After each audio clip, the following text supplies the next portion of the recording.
It's no accident that this has crossed your path. I believe you were meant to see this. I filmed a TikTok video about a week and a half ago. It got almost 70,000 views.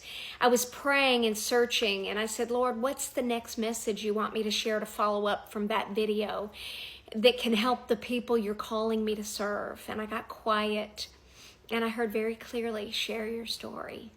So I'm going to share my story, and I believe that if you watch this all the way to the end, there's two things that you're going to get from this. Number one, I believe you're going to get clarity on your own journey.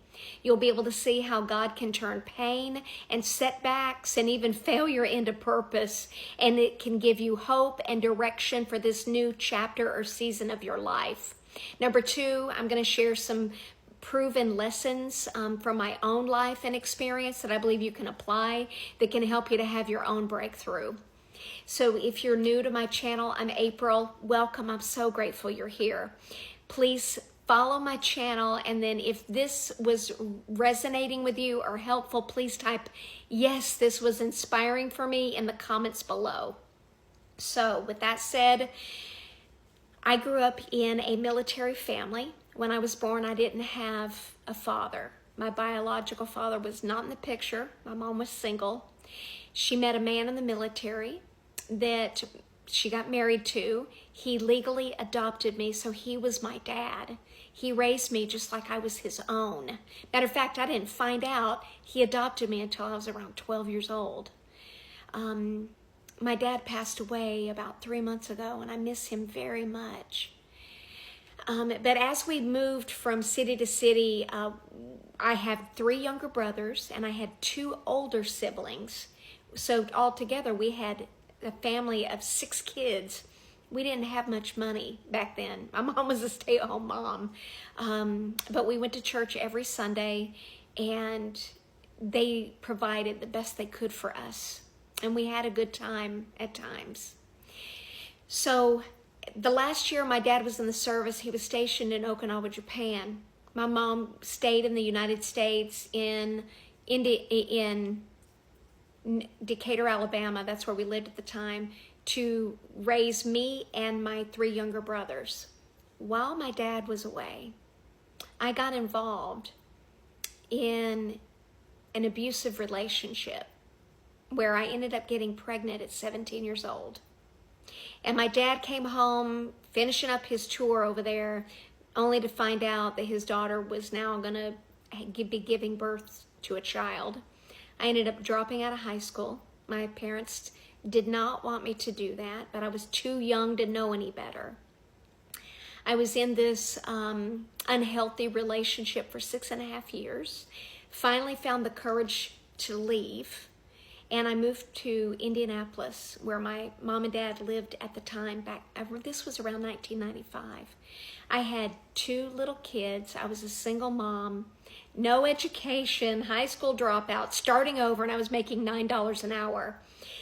It was so stressful that one day I just was sick and tired of struggling. I was searching. There had to be a better way. So I started reading self-help books. And I read a story that shifted my perspective. I made a life-changing decision around that time that I was no longer going to cast blame or have excuses for the life that I had created for myself, the mess I had gotten myself into. And instead, I was going to take 100% responsibility for my life. I was driven to create a better life for me and for my kids. And so I started honing my skills and studying millionaires and successful people, and got better at sales and marketing. And it worked when I applied what I learned. I went from earning $9 an hour to generating $9 million in sales in 1 year, selling real estate for a new home builder. I won Salesperson of the Year, sold 82 homes in 1 year. It was an incredible time. I had been living in a trailer park. That's my home that I had bought. I gave that to my mom, and after I did so well financially in real estate, I built a brand new dream home on the north side of Indianapolis. Bought a Mercedes-Benz, had all the things that you could ever want or expect with someone that's living a life of success. And then from there, I sensed there was something more. So I invented a product. It was on the TV show Shark Tank. The investors on the show didn't make an offer. When it aired on television, I got other offers, and I landed a licensing deal. And it was estimated to be $1 million or more. My product was going to be an infomercial on TV. Signed a contract with our attorneys.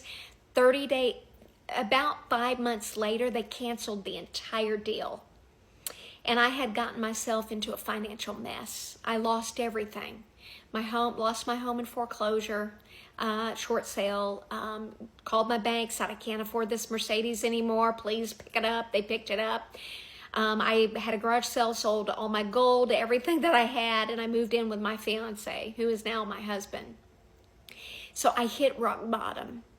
It was because I had an identity crisis. Up until that point, I had tied my worth and self-worth to external things like winning awards and titles and how much income I made and even some material possessions at times. I wasn't aware that I was doing it at the time. But when all of that stuff was stripped away, you see, sometimes God's got to strip everything away from you before he can reveal your true identity. That's what happened to me. And so I went on this healing journey, went to counseling, but really I went all in and got into a very close relationship with the Lord around 2015. I had been operating in a hustle and grinding mode and pushing and forcing and trying to make things happen in just my willpower. Well, I was wondering, what am I going to do next? So I started a second business. And for 10 years, I ran a sales and marketing consulting business, still operating in the old hustle and grind mentality and trying to use my willpower. And I was praying more, but I was still pushing, and I was exhausted.